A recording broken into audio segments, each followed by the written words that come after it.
Un saludo muy especial para todos nuestros amigos y hermanos. Hoy ya es lunes 31 de agosto y estamos listos, emocionados con esta nueva lección. Qué bueno que nuevamente podemos iniciar la semana laboral sabiendo que nuestro Dios está con nosotros y que nuevamente podemos sacar este espacio, como dices tú, amor, para estudiar y para encontrarnos con nuestro Dios. Así que bueno, sin más preámbulo, vamos a empezar con ustedes, Stephanie Franco y Eric Colón. Bienvenidos.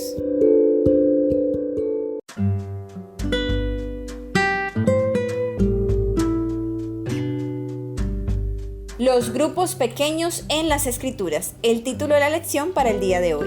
La Biblia brinda numerosos ejemplos de pequeños grupos que oran, tienen comunión, se animan unos a otros y trabajan para Cristo.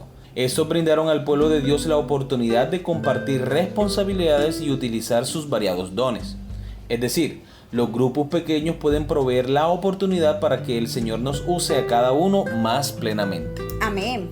Muy bien, vamos a la pregunta de la lección. Lee Éxodo capítulo 18 versículos 21 al 25. ¿Qué consejo providencial le dio el suegro de Moisés, Jetro, que fue significativamente decisivo para Moisés? ¿Por qué era este plan tan vitalmente importante? Éxodo capítulo 18 versículos 21 al 25. Además escoge tú de entre todo el pueblo varones de virtud, temerosos de Dios, varones de verdad, que aborrezcan la avaricia, y ponlo sobre el pueblo por jefes de millares, de centenares, de 50 y de 10. Ellos juzgarán al pueblo en todo tiempo, y todo asunto grave lo traerán a ti, y ellos juzgarán todo asunto pequeño. Así aliviarás la carga de sobre ti, y la llevarán ellos contigo. Si esto hiciere, y Dios te lo mandare, tú podrás sostenerte, y también todo este pueblo irá en paz a su lugar. Y oyó Moisés la voz de su suegro, e hizo todo lo que dijo. Escogió Moisés varones de virtud de entre todo Israel, y los puso por jefe sobre el pueblo, sobre 1000, sobre 100, sobre 50 y sobre 10. Qué importante el consejo que le dio el señor Jetro a Moisés, su suegro, ¿verdad? Porque obviamente su suegro vio cómo Moisés, me imagino que desde que se levantaba hasta que se iba a dormir, era atendiendo casos. ¿Tú te imaginas, amor, si hay conflicto dentro de una empresa donde puedan haber 10, 15, 20 trabajadores? 100, por ejemplo, 100, 200. y hay chisme, hay conflicto, que este dijo, que llegó tarde, que no hizo. Ahora imagínate ese gran pueblo, todos llevándole las quejas hasta lo más pequeño Más a de Moisés. 1 millón de personas allí. Imagínate todos quejándose a Moisés porque la miró mal, o porque se le robó una cabra, o porque el otro estaba haciendo un hueco donde está al lado de su tienda. Yo me imagino, eso debe ser una locura. Debió haber sido una locura, pero entonces justamente su suegro, que lo ama, le dice: no hagas eso, mira, la solución es que hagas grupos. ¿Sí? Forma grupos y sobre cada grupo pone una persona que esté encargada. Grupos pequeños, porque Exacto. Aunque era 1 millar, que es 1 millar frente a 1 millón, 2 millones de personas, imagínate. Exacto. Entonces su suegro le da ese sabio consejo de formar grupos más pequeños, que ellos pudieran hacerse cargo de esos asuntos tan pequeños, esas minucias que no tenían por qué llevárselas a Moisés cuando él iba a estar tan ocupado con cosas un poco más graves o más serias, que requirieran que Moisés se sentara a solucionarlo. Claro, se iba a quitar un peso de encima. Imagínate tú, un alcalde de una ciudad, escuchando todas las quejas de toda la población de la ciudad, llevándole quejas por cualquier cosa. ¿Te imaginas? No alcanzaría el día para solucionar todos esos problemas. O que el alcalde tuviera que trabajar en todas las dependencias de la alcaldía. Terrible. En Hacienda, en Cultura, en Educación. Resolviendo todo. No, imposible. Sería terrible. Entonces, por esa razón, vemos aquí ese consejo providencial de parte del suegro de dividir, como decías tú ahora, amor, en grupos más pequeños. O sea, esos grupos pequeños serían la solución para toda esta problemática que estaban viviendo en ese momento. Yo pienso que ese consejo también venía de Dios. Sí. Sabe que Dios utiliza a las personas para poder bendecir a otros. Así y yo es. pienso que ese fue el alivio más grande que pudo recibir Moisés. Yo pienso que Moisés, luego de que el suegro le dio el consejo, digo, oye, ¿verdad? Porque no había pensado en Porque eso. no había pensado en eso. Es que también la experiencia no se improvisa. Así es. Y su suegro tenía bastante experiencia. Me imagino que él había tenido personas a su cargo, trabajadores. Y este consejo viene de Dios. Así es. Esta es la voluntad de Dios. Y mira que la Biblia ahí no se equivoca. Una vez más en Proverbios escuchamos lo importante que es escuchar consejos. ¿Sí ves? Y ahí él escucha consejo de parte de su suegro y Dios le habló a través de eso. Amén, muy bien.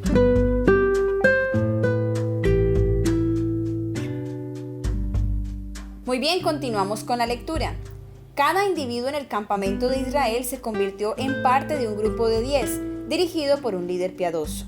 Estos grupos pequeños eran un lugar para resolver problemas, pero también eran mucho más. Eran lugares de comunión, donde se podían prevenir problemas y cultivar la vida espiritual. En grupos como estos, las personas podían formar relaciones estrechas y afectuosas que podrían ayudar a todos los involucrados a resolver los problemas que enfrentaban. Sin dudas, en aquel entonces, al igual que ahora, las personas luchaban con problemas con los que otros podían ayudar. Los grupos pequeños brindan oportunidades para el compañerismo cálido y afectuoso, el crecimiento espiritual y la resolución de problemas. Es fascinante que los especialistas en grupos pequeños nos digan que el tamaño ideal para la interacción grupal es entre 6 y 12 personas. Este es el tamaño exacto que Moisés y Jesús emplearon para formar sus grupos. Muy bien, vamos a la siguiente pregunta. Lee Lucas capítulo 6 versículos 12 y 13, Mateo capítulo 10 versículo 1 y Marcos capítulo 3 versículos 13 al 15. ¿Cuál fue el doble propósito de Jesús a llamar a los discípulos y seleccionarlos para formar parte de su grupo pequeño? Lucas capítulo 6 versículos 12 y 13. En aquellos días, él fue al monte a orar y pasó la noche orando a Dios. Y cuando era de día, llamó a sus discípulos y escogió a 12 de ellos, a los cuales también llamó apóstoles. Me gusta especialmente este versículo, mi amor, porque el versículo 12 dice que cuando Jesús fue a tomar una decisión tan importante para su ministerio, para la predicación del evangelio, dice que pasó toda la noche orando. Amén. Wow. Bellísimo. ¿Cuántos de nosotros hemos tenido problemas como para pasar toda la noche orando? Yo pienso que muchos hemos tenido situaciones difíciles donde necesitamos mucha oración. Pero ¿cuántos de nosotros hemos pasado ya toda la noche orando? Difícil. Difícil, ¿cierto? Sí. Pero para todas las decisiones importantes Jesús tomaba tiempo para la oración. Y nosotros debemos hacer lo mismo. No era cualquier decisión que iba a tomar Jesús. Iba a seleccionar a las 12 personas que estarían con él todo el tiempo y que más tarde ellos se convertirían en sus mensajeros para llevar la palabra de salvación a otras personas. Amén. Vamos a leer ahora Mateo capítulo 10 versículo 1. Entonces, llamando a sus 12 discípulos, les dio autoridad sobre los espíritus inmundos para que los echasen fuera y para sanar toda enfermedad y toda dolencia. Marcos capítulo 3 versículo 13 al 15. Después subió al monte y llamó así a los que él quiso, y vinieron a él, y estableció a 12 para que estuviesen con él y para enviarlos a predicar, y que tuviesen autoridad para sanar enfermedades y para echar fuera demonios. Recordemos la pregunta. ¿Cuál fue el doble propósito de Jesús al llamar a sus discípulos y seleccionarlos para formar parte de su grupo pequeño? Dice Marcos capítulo 3 versículo 14. Y estableció a 12 para que estuviesen con él y para enviarlos a predicar. La expresión para que estuviesen con él es el momento de preparación. Cuando Jesús se tomaba el tiempo para instruir a sus discípulos, para instruir ahora a sus apóstoles, para enseñarles el mensaje de salvación, para enseñarles la verdadera perspectiva del reino de los cielos. Cuando ellos ya hayan escuchado la voz del Señor, entonces lo que escucharon de Jesús, ahora sí vayan y comuníquenlo a otras personas. Por eso es tan importante la reunión de grupos pequeños.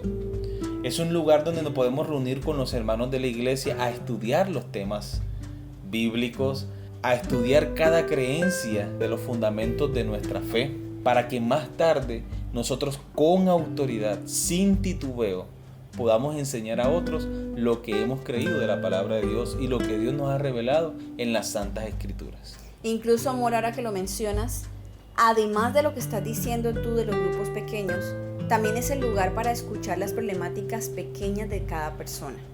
Hay cosas que un pastor no puede darse cuenta de su iglesia porque tiene 100 miembros, 80 miembros en una iglesia, digamos, pequeña, pero él no va a saber la problemática de que todo el mundo tiene. Es muy difícil que él pueda darse cuenta, por ejemplo, que un hermano tiene su sobrina enferma, un ejemplo.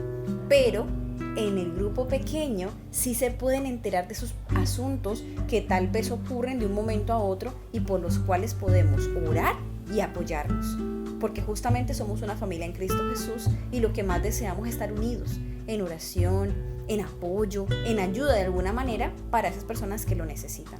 Y es mucho más fácil invitar a un vecino, un amigo, un familiar a un grupo pequeño que directamente a la iglesia. Así es. Por muchas razones, cuando uno invita a la iglesia a una persona, ella piensa, me voy a sentir comprometida yendo a la iglesia. O va a pensar, no tengo ropa, ¿cierto? Presentable o elegante para ir a la iglesia. O de pronto no puede ir el sábado porque trabaja en sábado, pero sí puede ir el martes en la noche, el jueves en la noche y reunirse y aprender lo importante, lo esencial de la palabra de Dios. Amor, y además, ¿qué vecino se negaría cuando le diga a uno, vecino, vamos a hacer una jornada de oración por las peticiones? Usted me contó de su tío que está en el hospital, vamos a orar. Venga, está el día a las 7 de la noche, vamos. El vecino, cuando le dicen que van a orar por su necesidad, dudo que se niegue. Entonces es bonito que podamos invitarlo a ese grupo pequeñito, en una casa, en una sala, donde no hay un tumulto de gente, sino unas pocas personas que van a orar por necesidades. Y algo también importante que habla de la Biblia de que en los grupos pequeños se reunían para partir el pan. Si hay algo que trae la atención de las personas es el refrigerio. Así es. Hay grupos pequeños que se llenan de personas y están interactuando y están hablando. Y más tarde, cuando termina la parte espiritual, viene la coinonía. Empieza uno a tomar el refrigerio, a hablar. No falta por ahí el que le gusta repetir. Y todo eso se forma como un ambiente de familia, un ambiente de hogar, un ambiente donde podemos compartir y sentirnos parte de un grupo especial. Oye, amor, es muy interesante y créeme que eso realmente funciona. En los grupos que he estado justamente daban refrigerio y es muy rico porque a la gente le gusta ese momento de compartir, de compañerismo.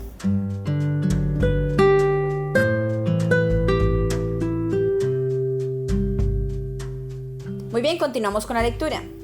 El propósito de Jesús al llamar a los discípulos era prepararlos tanto espiritualmente como en forma práctica para su misión en el mundo.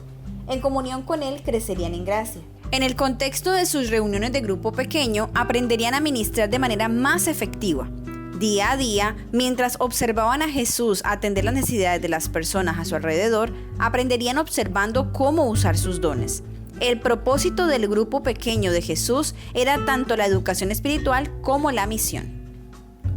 Muy bien, hemos llegado a la parte final de la lección. Piensa en un momento en que estuviste involucrado con un grupo pequeño de personas, independientemente de las circunstancias, que se preocuparon por los demás y que trabajaban por un objetivo común. ¿Qué aprendiste que podría ayudarte a comprender el valor de los grupos pequeños en el contexto de nuestra fe?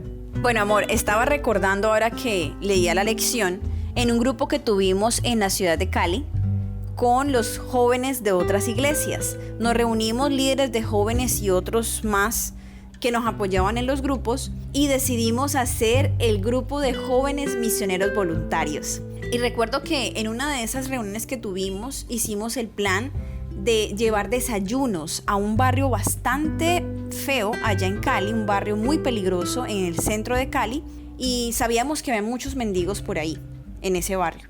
Entonces éramos un grupo como de 30 jóvenes, nos pusimos camisetas con el eslogan nuestro y llevamos avena y pan y fuimos repartiendo pancitos en bolsita que un hermano nos proveyó de su empresa, y las avenas que las había hecho un grupo de hermanas de Dorcas, y nosotros fuimos a llevarle, a repartir, a tomar fotos y a hablar con las personas, a orar con ellos, y fue una actividad muy bonita porque nos unió el deseo de hacer algo por ellos. Pues no podíamos hacerlo cada 8 días, pero intentamos hacer algo, no solamente para ayudarlos a ellos, sino también para que nosotros nos diéramos cuenta de la realidad que otros vivían y apreciar nuestra realidad, que el Señor nos tenía bien y que podíamos ayudar y colaborar a otras personas. Entonces creo que fue una intención bastante bonita la que nos unió y las circunstancias fueron también muy, muy bonitas. Entonces yo creo que los grupos pequeños funcionan, de verdad. Y otro que te comentaba hace un rato, amor, fue con el Club de Conquistadores en Cali también, con mi amiga Diana Vargas. Nos reunimos con los conquistadores para llevar un detalle a unas niñas huérfanas en Cali y les llevamos un regalo, les llevamos cena de Navidad y conversamos con ellas. Incluso llevamos un grupo de mimos. Fue muy bonito, fue una actividad súper linda. Esas niñas estaban tan agradecidas, ellas no querían que nos fuéramos y estaban súper contentas de que las visitáramos, de que compartiéramos con ellas. Hicimos juegos sociales con ellas allí en el lugar donde ellas viven. Y fue una tarde bastante bonita. Los conquistadores aprendieron muchísimo de ese día. Todos llegaron a apreciar más a sus papás porque obviamente ellos tenían un hogar y estas niñas pues estaban allá abandonadas. Entonces quisimos llevarles un rato de alegría. Luego volvimos, en otra ocasión volvimos a visitarlas y estaban súper contentas. Pero es bonito que podamos reunirnos, bien sea el grupo de conquistadores, el grupo de guías mayores o simplemente las hermanas de la iglesia o tú con tus vecinos. Si tienes vecinos de la iglesia, únete en un solo sentir para que puedan atraer a personas para orar por ellos o para llevarles mercado o para enseñarles un arte. Cualquier cosa es motivo para que nos reunamos y para que hagamos bien por los demás. Amén. Gracias, amor, por compartir con nosotros ese testimonio tan precioso. Hermanos, y eso es lo bueno de los grupos pequeños, porque es que los grupos pequeños no responden a un formato determinado. Puede cambiar la modalidad. Resulta que el grupo pequeño hoy es en el parque. Vamos a testificar, a repartir literatura. Resulta que el grupo pequeño hoy es una receta de comida vegetariana. Vamos a aprender a hacer el pan integral. Vamos a aprender a hacer la carne vegetariana. O sea, el grupo pequeño puede variar de distintas maneras. Puede ser un grupo pequeño de estudio y aprendizaje de la palabra de Dios. Puede ser un grupo pequeño de evangelismo. Puede ser un grupo pequeño de oración intercesora. Hay muchos formatos. Y no quiere decir que si ya tú asumes un formato no lo puedes cambiar. No, allí tienes la libertad tú de expresarte, de aprender, de hacer obra misionera. Es una gran bendición. No hay límites, ¿verdad? Para el trabajo en los grupos pequeños. Así es. Muy bien, queridos hermanos y amigos, hemos llegado al final de nuestra lección para el día de hoy. Les esperamos mañana con una nueva lección. Que Dios les bendiga.